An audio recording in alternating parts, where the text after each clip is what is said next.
All right, my guest is here. Josh Bernstein is a talk show host. He's the author of Preserving Liberty, Bold and Brave Solutions to Save America and Create Permanent Freedom. Again, that book is called Preserving Liberty. And his website is jbushow.com. jbushow.com. Josh Bernstein, welcome to the Wayne Allyn Show. How are you? I'm doing great. It's great to be back on the program with you, Wayne. And I just want to say, first and foremost, thank you for all the hard work and dedication and patriotism that you've shown throughout your entire career, but obviously making sure that President Trump has the right ideas at the right time and doing a wonderful job of kind of filling his head with really good limited government type solutions to help save this country. Because I certainly feel as though yourself and many others had a hand in this victory. So God bless you. Thank you, Josh. Really appreciate it. The drones over New Jersey, that's the main reason that you're coming on the show today, is talk about the drones, not only New Jersey, but throughout the Northeast. What's your theory about the drones? I have several theories, and I don't know which one is true, but I'm dying to hear what you think about them. Why we have these drones over our heads in New York, New Jersey metropolitan area. What is that about?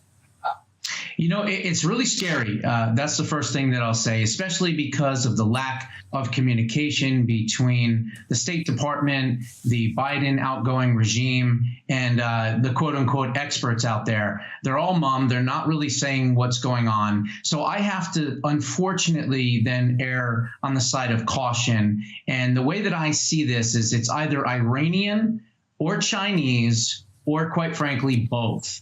Now, let's not forget, in June of 2019, one of the American drones was shot down over the Straits of Hormuz in Iran, and they were able to gather up that wreckage. But more importantly, they were able to also send in experts and engineers, and they were able to reverse engineer that technology in that drone. So there's no question in my mind that it's possible that they have enhanced those measures as well, because of some of the things that we're hearing about how the drones are just disappearing in the middle of the sky, or people's cars are breaking down when they're trying to follow them, and all kinds of crazy things. The other is, of course, China. And in my book, Preserving Liberty, the China Syndrome, chapter 6, I believe is what it was, I talk about the spy balloons and how they were traversing the United States of America for a very long time in 2023. So if you put those two together and you ask yourself, okay, who has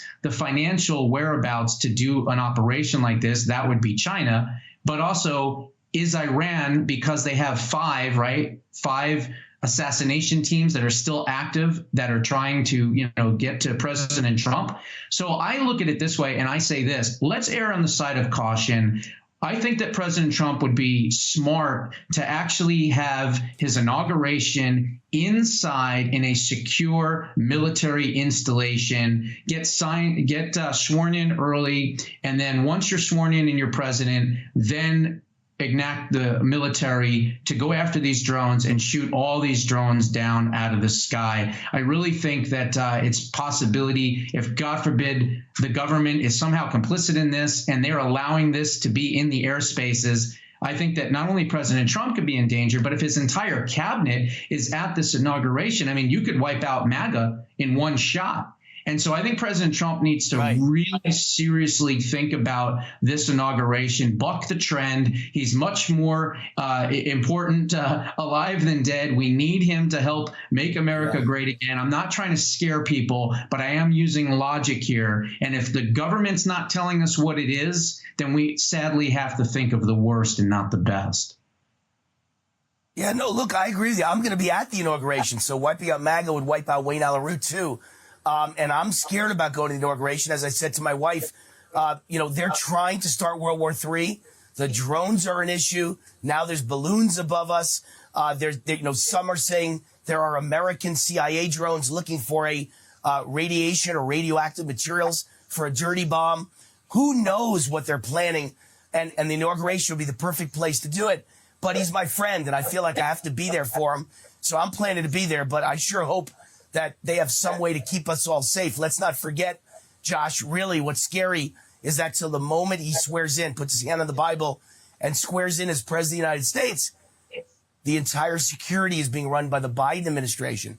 You know, they're either the worst evil complicit people in world history with, you know, communist enemies of the United States, or they're the most incompetent nincompoops in world history, or a combination of both.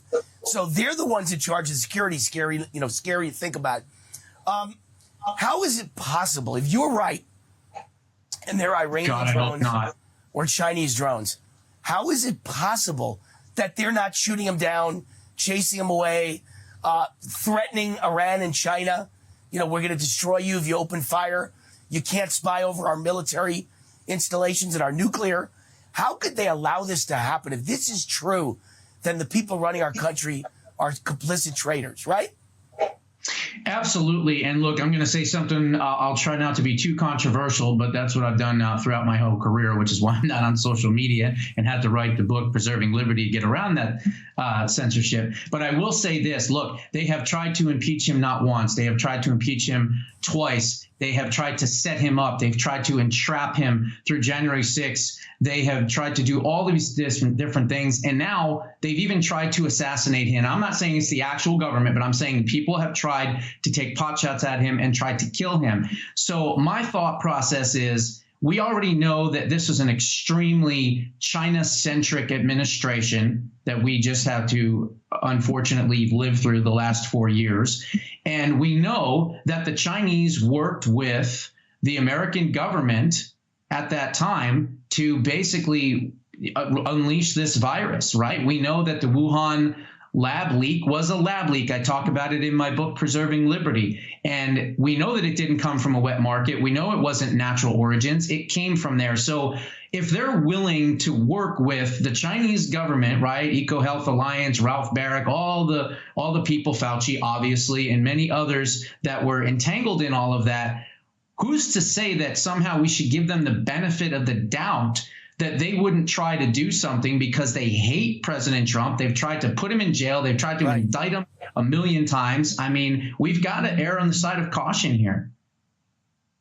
I'll tell you the scariest thing about all this. You know what that is?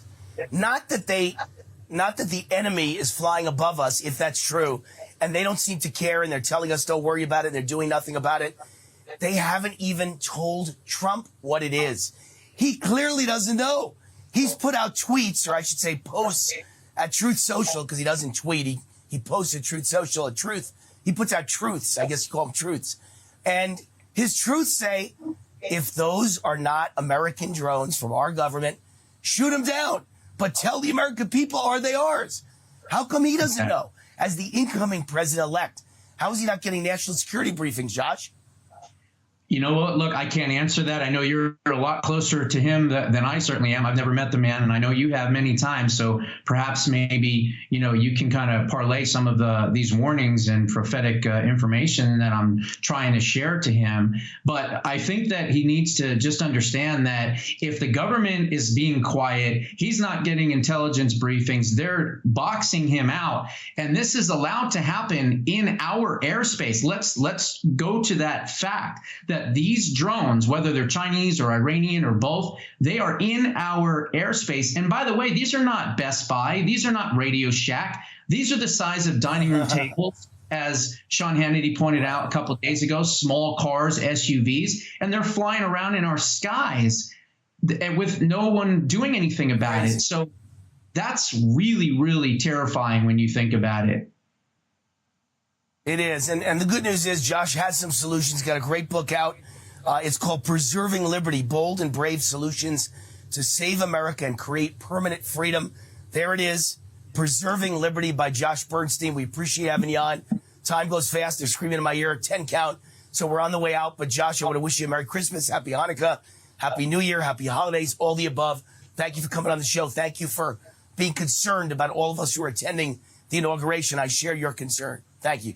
No problem. Anytime, any topic. And I pray for you. I pray for President Trump, the entire cabinet. And I pray, honestly, that I am dead wrong here, because that would be the best obvious solution. I'm Wayne Allyn. We'll be right back on The Root Reaction.